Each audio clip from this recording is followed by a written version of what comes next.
everyone, good evening at welcome po sa ating channel. This is Coach Jarret. Mga Tabercats, dapat 11 pa po tayo magsa-start, no? Kaso nangyari, napindot ko yung go live button. Kaya kinareer ko na. Ituloy na natin to. Kaya yun po yung nangyari, mga Tabercats. Pero dapat 11 o'clock pa tayo magsa-start. Pero okay lang po yun, walang problema po, no?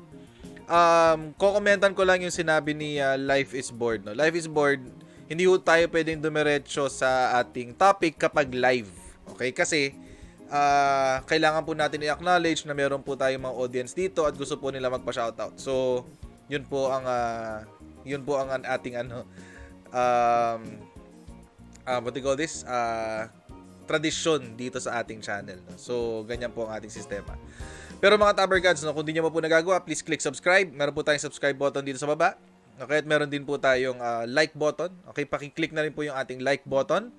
At huwag na rin po kalimutan na i-share po natin ang ating pong live para maraming pong maka-join po sa ating kwentuhan. Tulad po kagabi, ang daming pong sumali kagabi sa ating kwentuhan, mga Tabercats.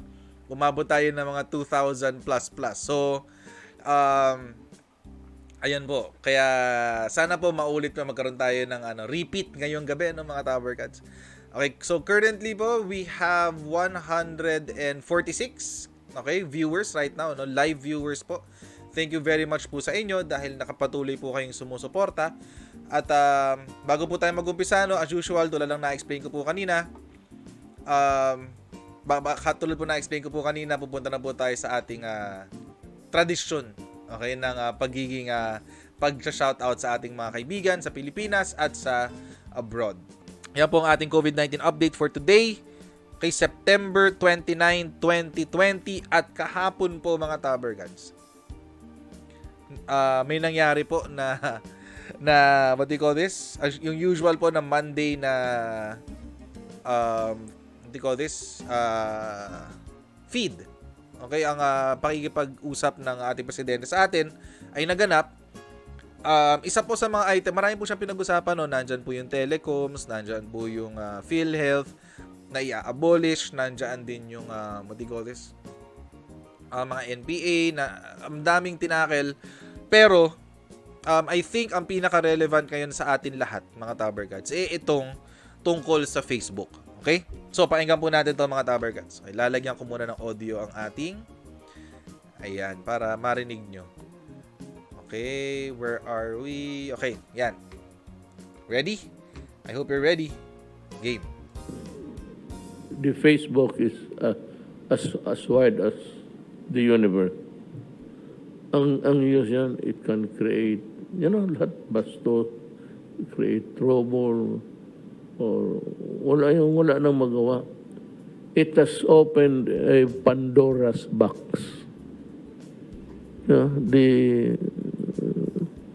Lumalabas na lahat ng lahat ng na maisip ng tao, may lagay niyan. It has opened the Pandora's box, and I think that we should be stricter. More open. At itong Facebook naman, I just, from what I have learned in the past days, na pati yung advocacy ng gobyerno tinatanggal. So what's the purpose of you being here? If government itself, Facebook, listen to me. We allow you to operate here, hoping that you could help us also. Now, if government cannot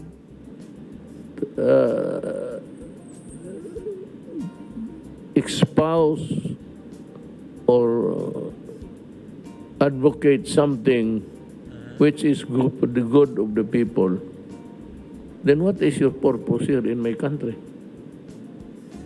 Tapos yung left, ini-encourage kayo, then you believe in the left, and to the point of almost make a sweeping move to yung sa health, website ng health, military.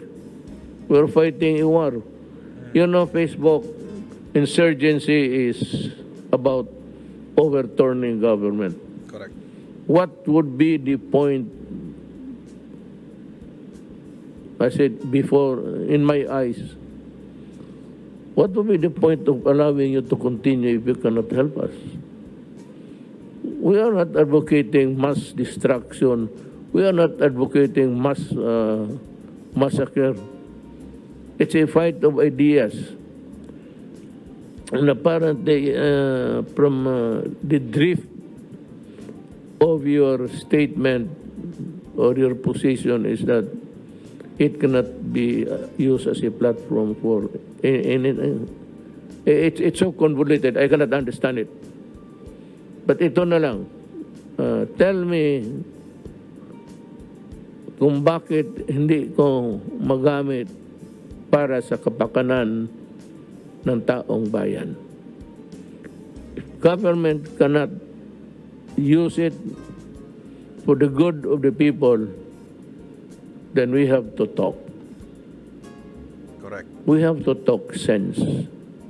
If we are promoting the cause of the rebellion, which is already, which was already here before you came, True. True. and so many thousands of my soldiers and civilians dying,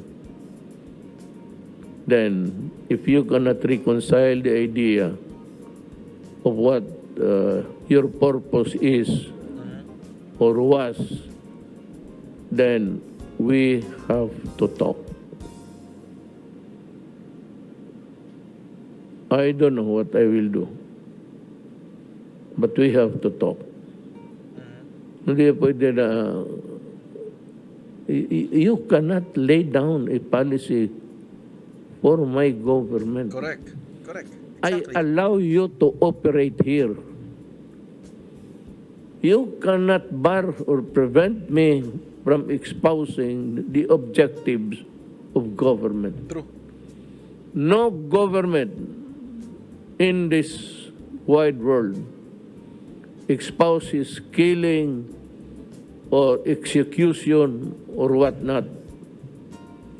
But you know that there is a left, that the left is the National Democratic Front. And that's then you have the New People's Army as an organ of that. So, kung hindi tayo magkaintindihan dyan, mag-usap tayo uli.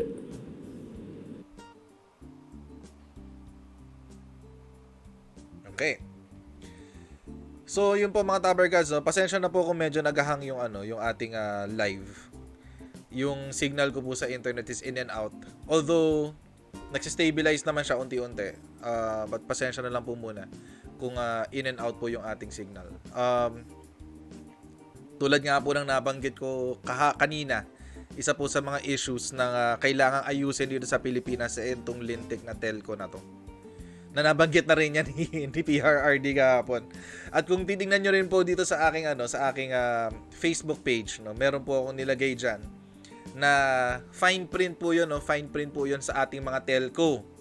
Okay, na binigay po ng mga telco po sa atin. Ano pong sinasabi doon? Na ikino-commit lang po nila sa atin ay 30% ng service speed.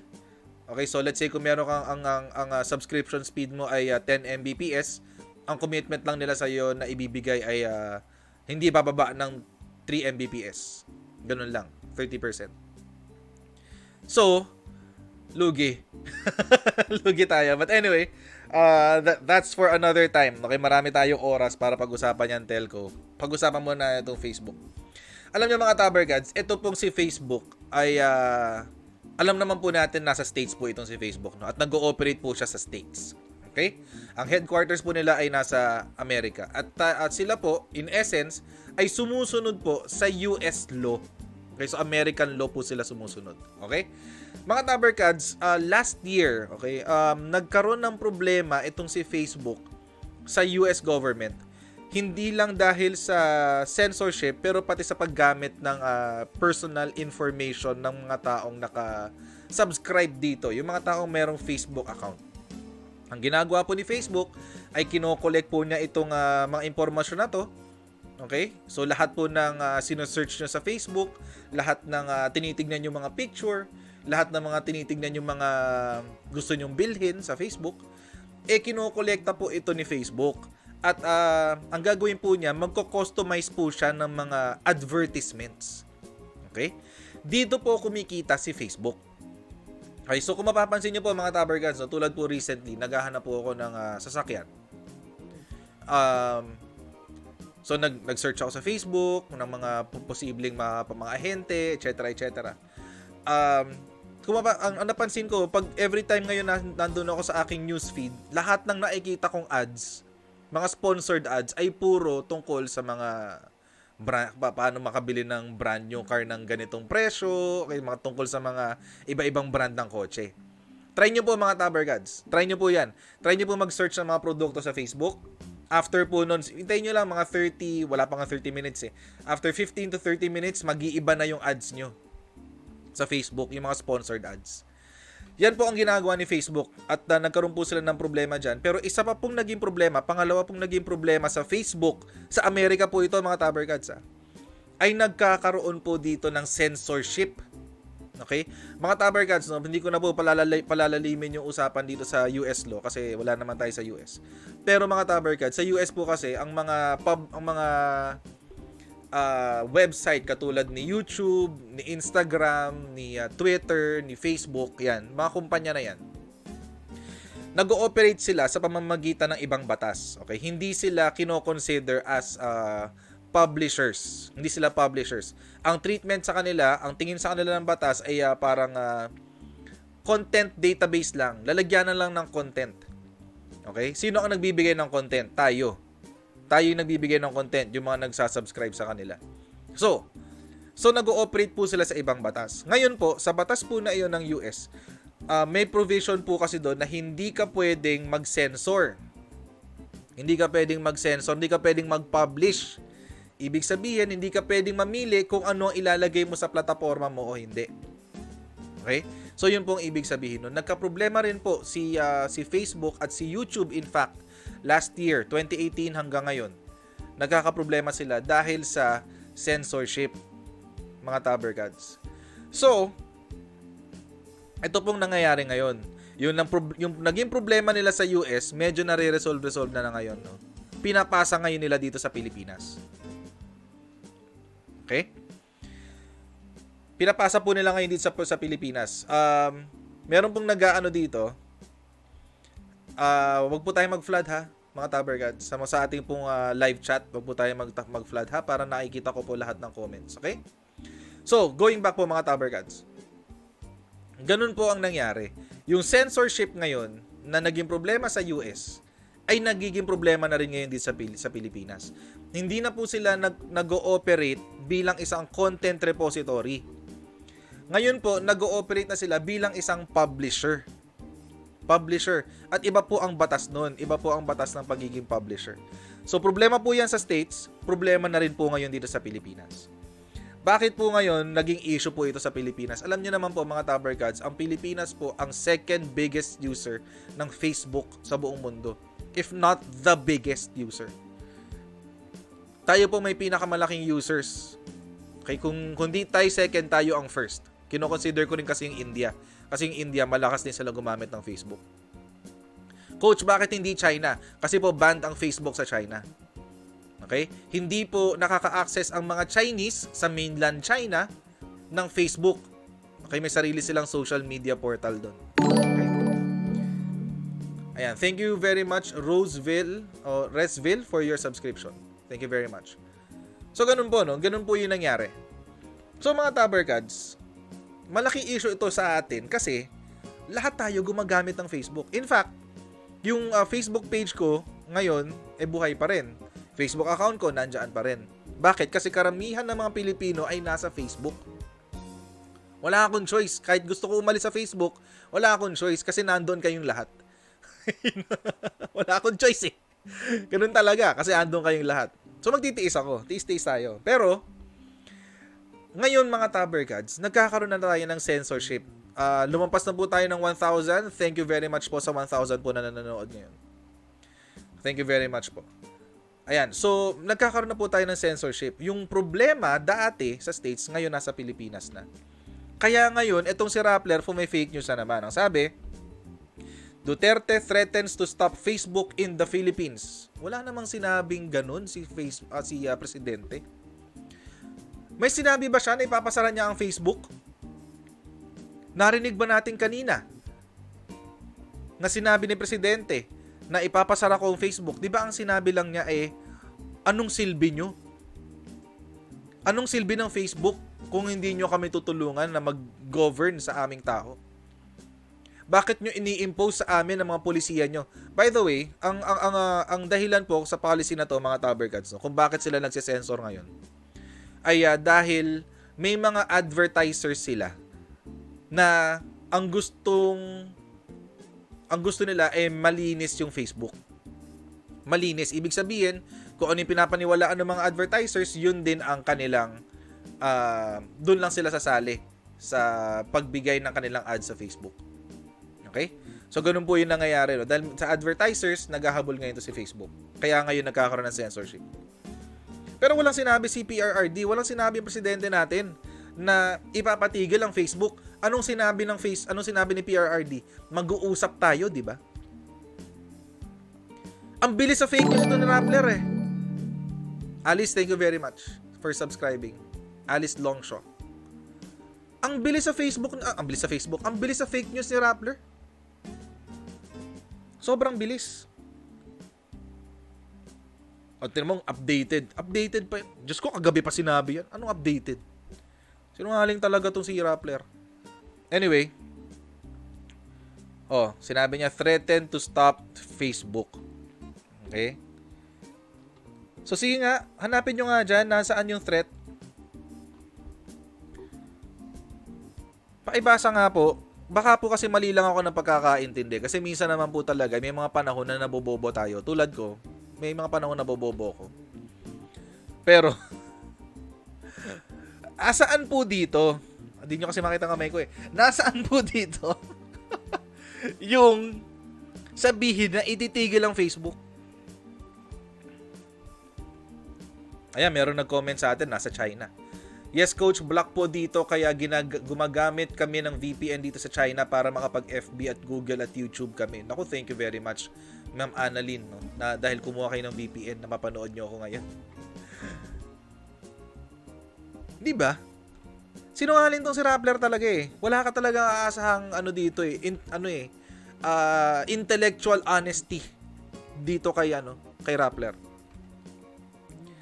Okay? So, ano po ba ang problema dito ni Rappler? Mga Tabercats, konting history lang. Alam nyo ba na itong si Maria Ressa, sinabi rin niya na naging problema noong 2016 elections kaya nanalo daw si PRRD ay ang Facebook. Ginamit daw ni PRRD ang Facebook para mabola o ma-brainwash ang taong bayan. Diyos ko, ganun ba kababa ang tingin nyo sa utak namin? Itong mga elitista na to? Na ganun tayo kadali ma-brainwash? Di ba? Hindi ko naiintindihan itong mga Akala yata nila sila lang ang may merong monopoly. Sila lang ang may monopolya sa katalinuhan sa buong mundo.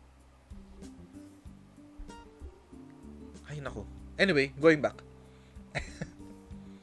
Naging problema itong Facebook, sabi daw ni Rappler. Okay? Anong ginawa daw ni President Duterte sa Facebook?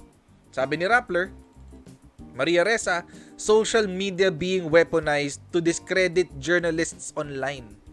'Di ba? Napakakapal talaga ng mukha nito. September 17 lang to, mga Tabercats. Nito lang. Social media ayan yan yung Diyos ko. Nakakasira ng araw ang mukha nito ni Maria Ressa. Ay, sabi niya, authoritarian governments are consolidating power by weaponizing social media and the law against journalists. These tactics tingnan nyo these tactics on Facebook are part of dictators' playbooks around the world, but it's not right that female journalists, you have to mention the gender? For some reason, meron bang halaga ang iyong gender dyan? Hindi ba pwedeng journalist na lang? But it's not right that female journalists have to go through this just to do our jobs. So, itong sinasabi nito ni Rappler, mga Tabergads. Kapag pabor sa kanila, okay, mali si PRRD. Kasi, tinetreaten daw ni PRRD ang Facebook na ipapatigil ang Facebook. Kasi ngayon, pabor sa kanila. Pero, nung si PRRD ang bida dahil sa Facebook, ginagamit to bilang isang weapon, sandata laban sa aming mga journalists. Tingnan nyo yung intellectual dishonesty nitong mga mukong na to. Intellectual dishonesty, mga Tabergads, ang tawag dyan. Maria Ressa, I hope this reaches you, no? Kahit itong parte lang na to ng live ko. Maria Ressa, I hope this reaches you. The hypocrisy and the gall that you have is beyond imagination. Seriously. Beyond imagination, mga Tabergads. Ibang klase. Ipokrito to the nth level talaga. Intellectually dishonest, cherry-picking issues. Maria Ressa, you cannot cherry-pick issues. Kung babatikos ka, bumatikos ka ng tama. Example, ito. Ang tagal nilang minarket to, mga Tabergads, ha? Na may troll army si PRRD. Kahapon pinag-usapan na natin to Pinag-usapan na natin to. Ang troll army, sinusundan lang yan kung kanino yung pera. Ngayon, lahat ng kumakampanya nung panahon na yun ay may troll army. Lahat. Kasi kung sino may pera, yun lang ang bibigyan. Diba? At saka paano nila sinabi na troll army? Social media, lahat naman ng tao may social media may social media profile. Paano nila sinabi may troll army? Nasaan yung ebidensya ng troll army? Ang sinasabi lang nila, meron daw tao na binayaran si PRRD ng 10 million para i-market siya sa social media. Troll army na agad yun? Matindi.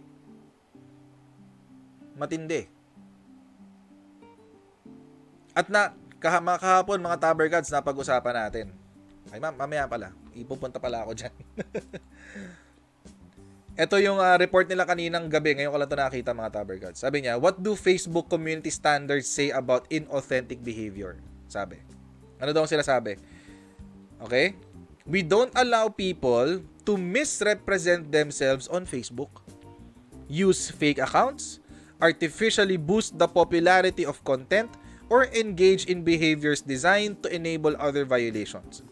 This policy is intended to create a space where people can trust the people and communities they interact with. Mga Tabergads, ito kasi yung problema dyan. Artificially boost the popularity of content. Ano to? Kanila to Sa dilaw to Kahapon napakita ko na sa inyo to.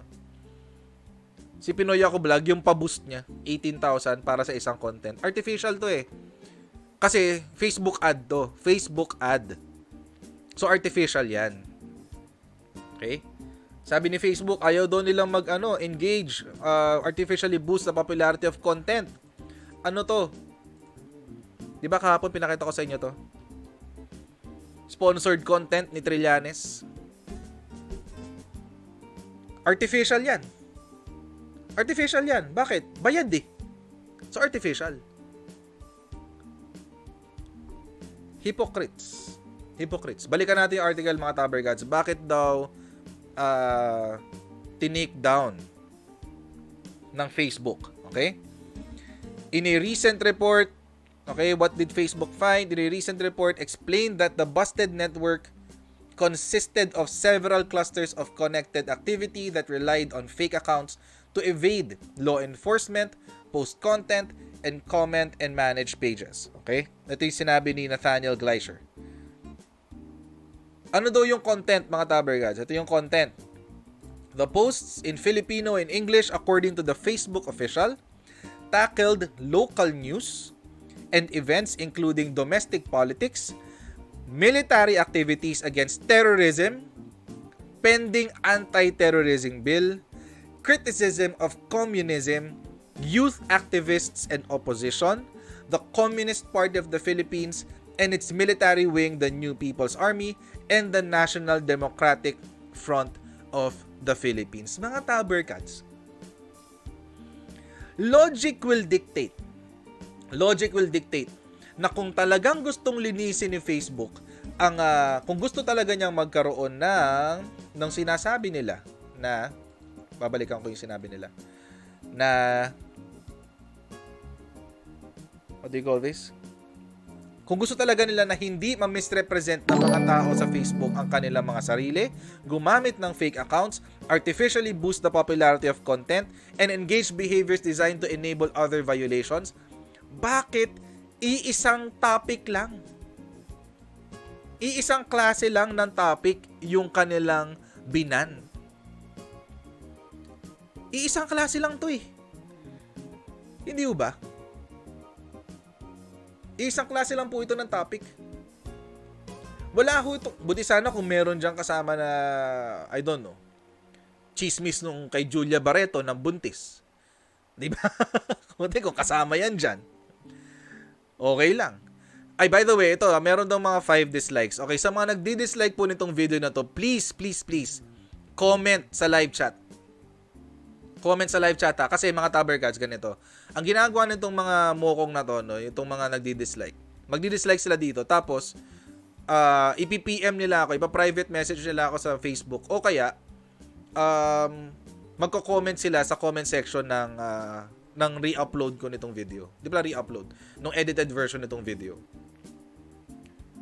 Doon sila magko-comment. Huwag niyong gawin yun. Kasi para makapag-react ako agad, ngayon kayo mag-comment sa mga nagdi-dislike. Para real time tayo nag-uusap, di ba? Mas maganda yung ganun eh.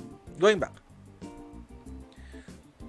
Bakit isang klaseng topic lang ang kanilang tinarget? Bakit? Hindi ko naiintindihan. Bakit isang topic lang? Kung talagang Facebook wants to be honest, kung gusto talaga nila maging honest sa kanilang ginagawa dito, no? Bakit isang klaseng topic lang? Bakit tungkol lang sa anti-terror bill? Bakit tungkol lang sa Communist Party of the Philippines? Bakit tungkol lang sa military activities? Bakit tungkol lang sa hands of our children? Mga tabercats, very important. Importante po na magkaroon ng advocacy platform o advocacy plataforma ang gobyerno natin para sa mga advokasya nila. Bakit? Mga tabercats, lalo na sa social media. Bakit? Kasi mga tabercats, sabi po ng isang pag-aaral, ayan. Okay? Pakistan Journal of Pakistan talaga, no? Kasi tungkol to sa online terrorism, kaya Pakistan. The Dark Side of Social Media, Review of Online Terrorism. Sabi po ng isang pag-aaral, mga tabercats, pakita ko sa inyo. Okay?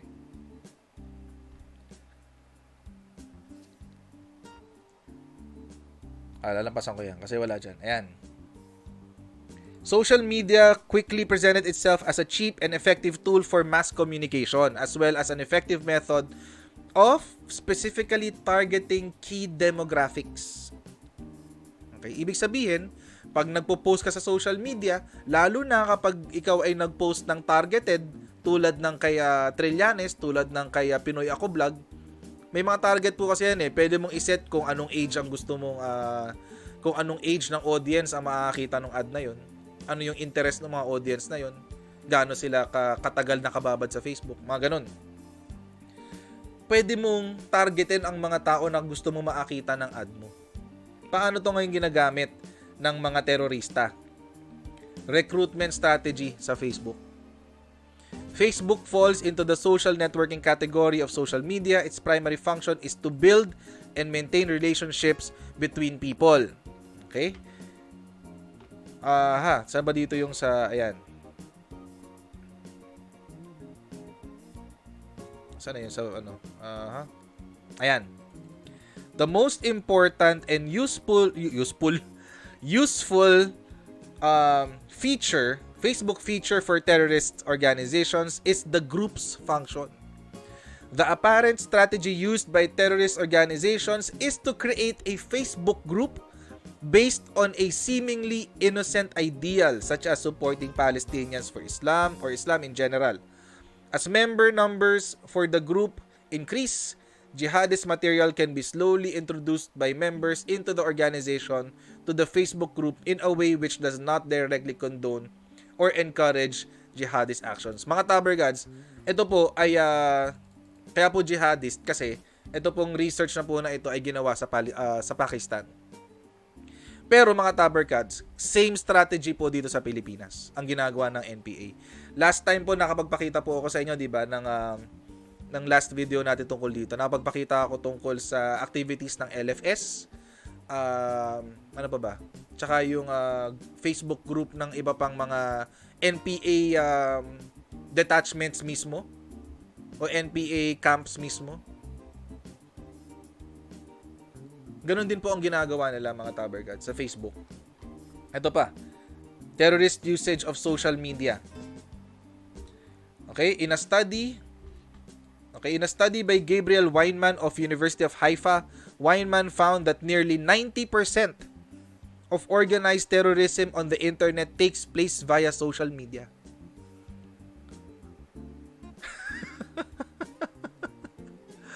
Matindi to mga Tabergads. Kaya kailangan po natin ng social media platform sa Pilipinas. At yun din po ang tinanggal sa atin ng Facebook. Yung kapasidad po natin na labanan ang terorismo sa Pilipinas, ang propaganda ng CPP, ng NPA at ng NDF, tinanggal po sa atin. Tinanggal po sa atin yan mga Tabergads.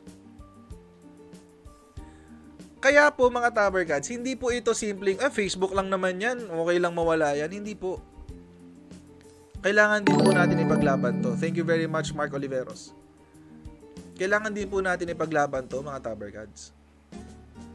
Tulad po na nabanggit ko dati, freedom of expression po ito. At ito pong plataforma ng Facebook ay ginagamit ng mga makakaliwa para makapag-recruit, makapag-communicate sa kanilang mga members, etc. etc. Example, ito sa Twitter to mga Tabergads. Ayan, CPP Info Bureau, how to join the NPA, DM is key. Sa Twitter po to mga Tabergads. Twitter po yan. Ito kapag inano ko to, pag nilakihan ko yan, ito po yung laman yan. Rodrigo Duterte is the biggest threat to the Filipino people's survival and their democratic life. Si PRWC po yan. As a matter of survival and defense of fundamental rights, it is imperative that the Filipino people unite and put an end to Duterte's tyrannical rule, amplify the revolution. Ito po yung picture na yan mga Tabergads. Gumamit pa ng lumad. Thank you very much Molly's channel for subscribing. Gumamit pa ng picture ng lumad. Ay napakakapal talaga. Napakakapal ng mukha. Mga Tabergads, ito yung nakikita ng mga kabataan ngayon. Kaya po hindi nyo po napapansin, karamihan po ng galit sa gobyerno ngayon puro bata.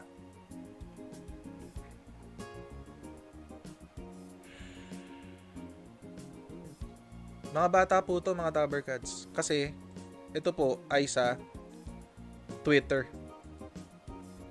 Twitter po yan mga Tabergads. Yung interface na yan. Join the NPA. House Duterte. Ngayon may bago silang pinapa-trending yung paalam Duterte. Yun yung sinasabi nila ngayon. Kung meron kayong Twitter, try nyo nga hanapin to, yung hashtag join the NPA. Tingnan nyo kung ilan yung makikita nyo na mga post tungkol dyan. Sa join the NPA na yan. Ay, basa tayo ng comment, mga Tabergads. Basa tayo. Ayan. Okay. So, papakita ko sa inyo to, mga Tabergads. Natuklasan ko to kanina. 7 stages of youth recruitment of CPP, NPA, NDF. Okay? Gawa po yan ng Hands Off Your Children at AFP You Can Trust. Mga Tabergads, subscribe naman tayo dito sa AFP. Tulungan natin ng mga kasundaluhan natin, mga Tabergads, na maikalat yung ano. Please lang, meron tayong ngayong 1,490 na nanonood. Mga Tabergads, paikalat natin to. Kalat natin yung YouTube channel ng CRS-AFP. Mga Tabergads, may papakita ko sa inyong video. Medyo disturbing lang po ito, mga Tabergads. Medyo disturbing lang ng bahagya. At yun po. Yan, trigger warning po. Trigger warning sa mga manonood po ngayon, okay? Hindi ko po i-play sa YouTube dahil wala po akong tiwala sa aking internet. So, dinownload ko po siya at ipapakita ko po sa inyo yung video. Kasi mga Tabergads, hindi to lumabas. Actually, ngayon ko lang nga nakita to. Kung hindi ko pa sinearch, hindi ko makikita. Meron pa dyan sa ilalim. Pero hindi ko na ipi-play. Konti pa lang nakakapanood, oh. Dapat targetin natin, nasa 106 million ang mananood nito, mga Tabergads. Kasi 106 million lahat ngayon ng mga Pilipino. O sabihin lang natin na mga kabataan na lang. Kailangan 30 million to, mga Tabergads.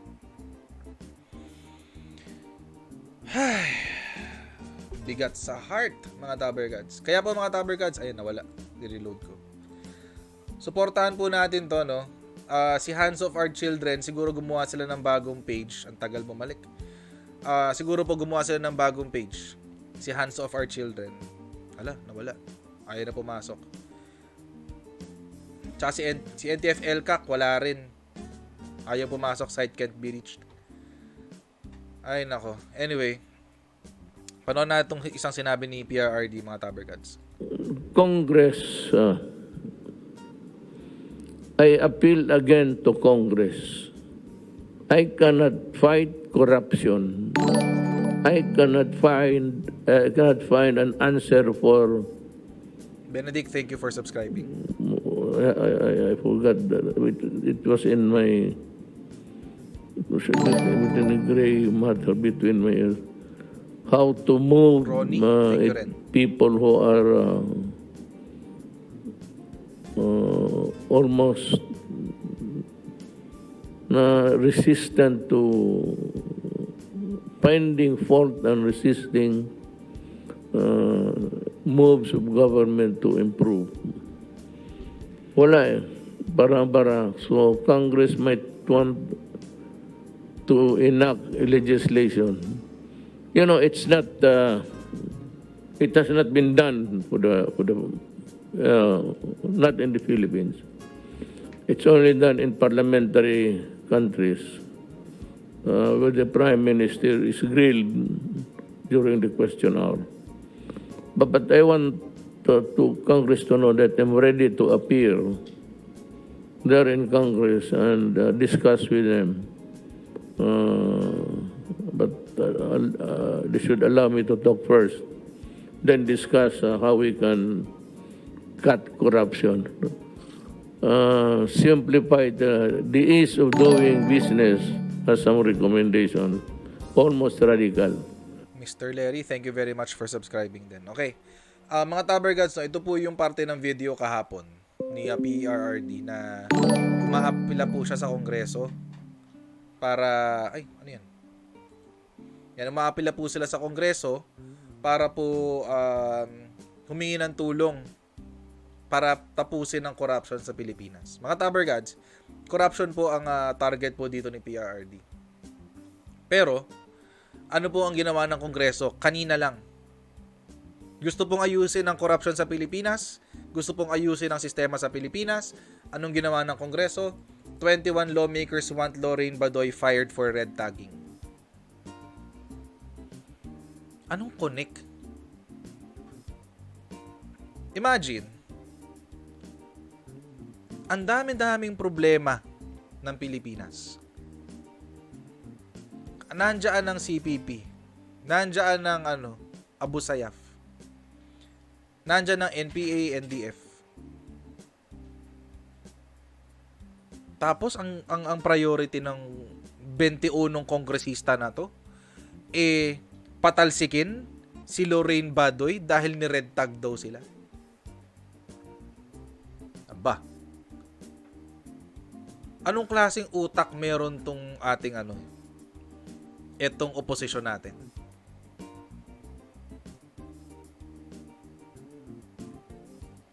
Gusto nilang unahin na patanggalin sa serbisyo si Lorraine Badoy dahil daw sa Lorraine Badoy dahil sa pagre-red tag daw sa kanila.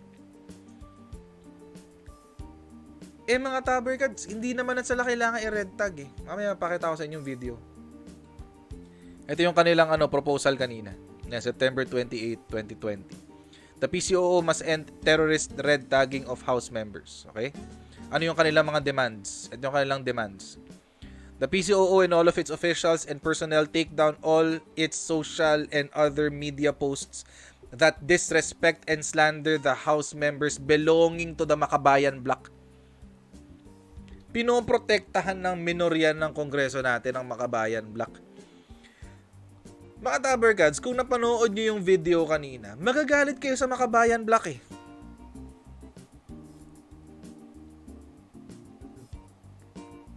Magagalit kayo dun kasi mga taberkads, ang moral compass mo, kung nasa tama ang moral mo sa buhay, hindi mo i-encourage yung ganun. Hindi mo i-condemn mo yun, i-condemn mo yun, yung ganong klaseng patakaran ng galawan ng CPP. Ang gusto nila, protektahan yung Makabayan Bloc, that the PCOO issue a public apology for this grave misconduct against them. Public apology pa. And finally, the removal of Yusek Badoy from her post, as she does not embody the proper conduct of a civil servant. Yung Makabayan Bloc ba, are they embodying the proper conduct of a civil servant? Diyos ko. Bakit hindi umakyat yung anak ni Jarret sa bundok? Bakit siya nasa Europe ngayon?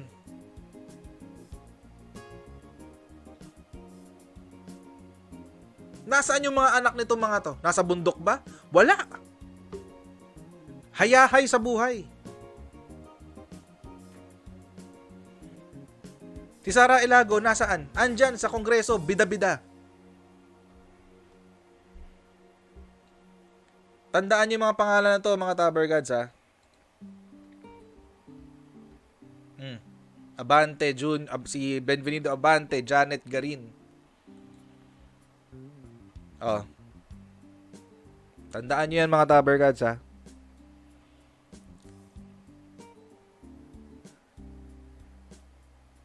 Hindi na nga nahiya si Kulyamat eh. Ka-femia talaga eh.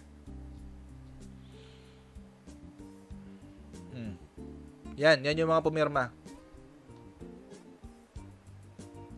Thank you very much, JJ Kojima, for your contribution tonight. Thank you very much.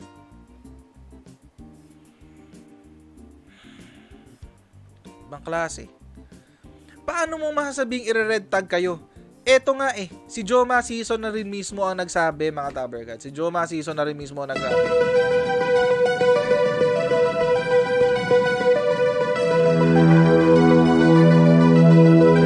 There are three processes by which the Philippine Revolution is to be advanced. These include the building of the Communist Party of the Philippines, the building of the new People's Army, and the building of the National Democratic Front. It is true that a minority class, especially only the party which represents it, cannot win the Philippine Revolution all by itself. At any rate, even while there are the forces of armed revolution, there are the legal democratic forces in the Philippines. The biggest of these is Bagong Alyansang Makabayan, or Bayan in short. It has a membership of more than 2 million members in more than 1,000 member organizations.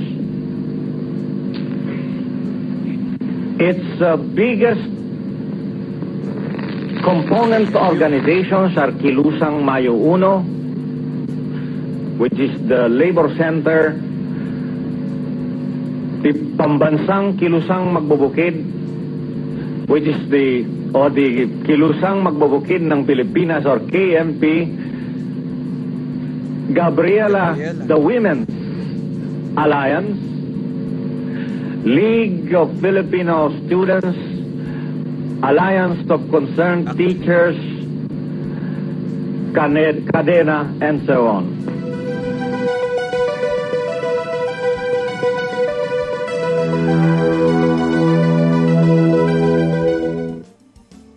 So paano nyo sasabihin nito ng mga kongresista na to na nire-red tag sila? Si Joe Masiso na rin mismo nagsabi na yung grupong sinasalihan nila ay mga communist fronts. Communist legal fronts. So asan doon ang red tagging?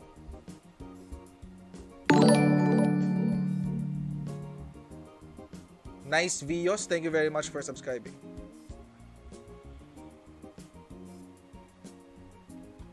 Nasa Twitter yan mga Tabergads. Kay Tita Maldita sa Twitter. Si Joe Masiso na rin mismo nagsabi na sila yun. Mga Tabergads, hindi natin kailangang suportahan si Facebook. Hindi natin sila kailangang suportahan sa ganitong klaseng mga karakas nila. Si Thailand, nagdemanda na sila kay Facebook dahil sa content. Pwede rin natin gawin to mga Tabergads. Thailand launched legal action on Thursday against tech giants Facebook and Twitter for ignoring requests to take down content in its first such move against major internet firms.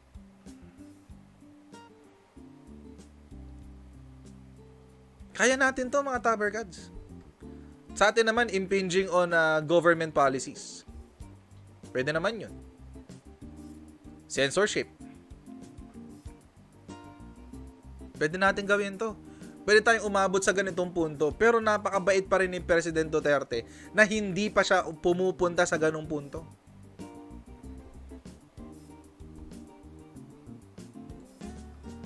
Sabi ni Erin Tanyada, isa pa to eh. Sabi ni Erin Tanyada, galit si President Duterte sa Facebook. Mga DDS, tulungan nyo si President Duterte, i-boycott nyo ang FB. Erin Tanyada, pag binoycott namin ang FB, pupunta kami ng Twitter. Kakayanin nyo ba?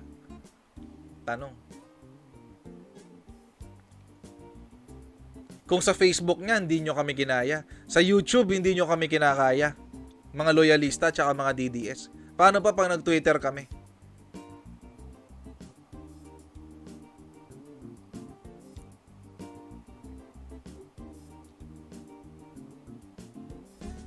Asa kayo, Erin. Sino ba to? Si Frank Baraan nga eh. Frank Baraan the 4th or the 5th na yata. I don't care kung ilan siya. Basta yung abogado na yung tatay niya yung tumakas papuntang States dahil tao dito, napasama dun sa drug matrix ng Bucor. Si ano nga eh, Frank Baraan nga eh. Nag-quit after 1 day sa Facebook. After 1 day, quit. Alis siya. Balik siya sa Twitter. Paano pag kami pumunta dyan?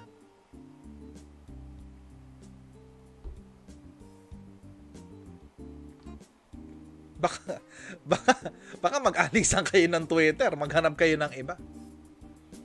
Pero mga Tabergads, marami pong websites na alternative kay Facebook. Siyempre, andyan si Twitter. Yan ang pinakasikat. Si Instagram po, si Facebook na rin na may-ari. So, X na po yan. Wag na po yan si Instagram.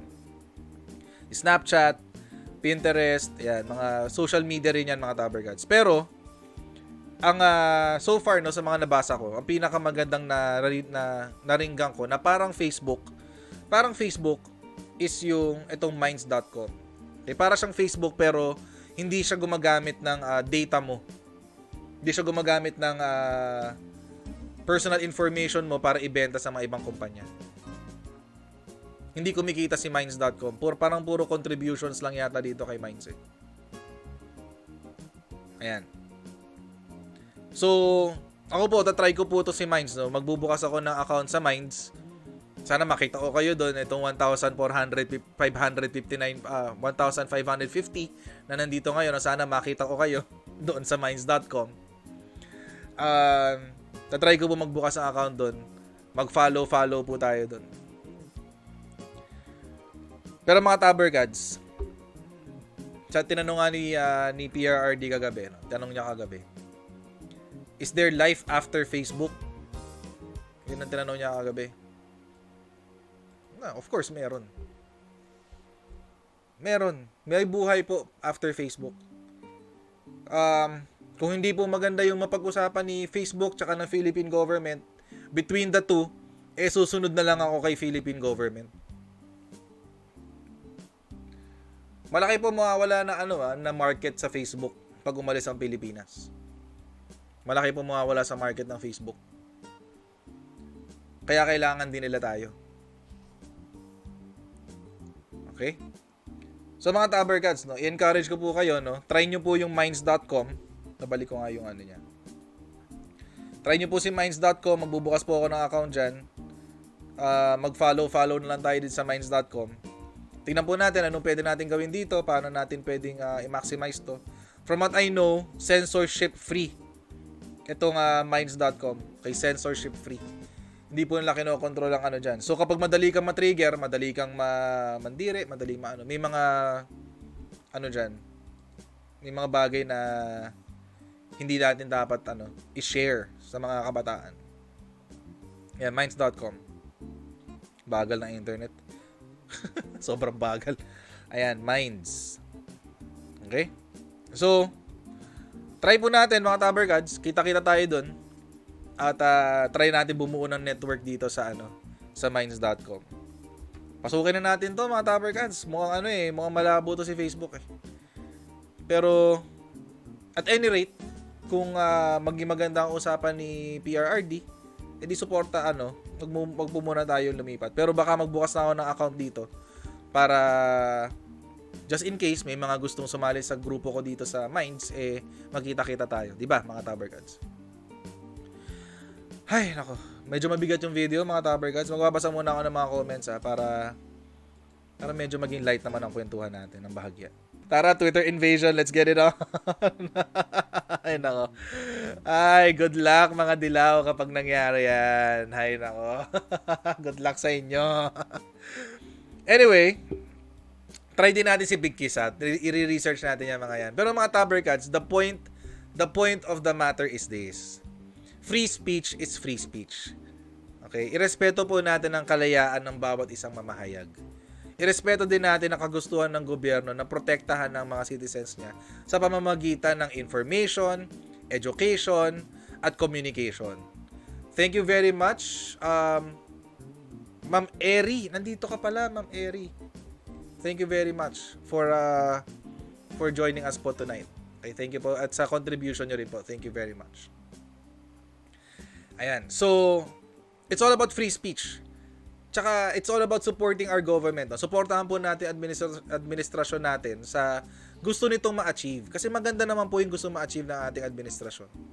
Ang problema lang po talaga, mga Tabergads, merong mga kasing garapal nito nila Jarret, ng Makabayan, Bloc.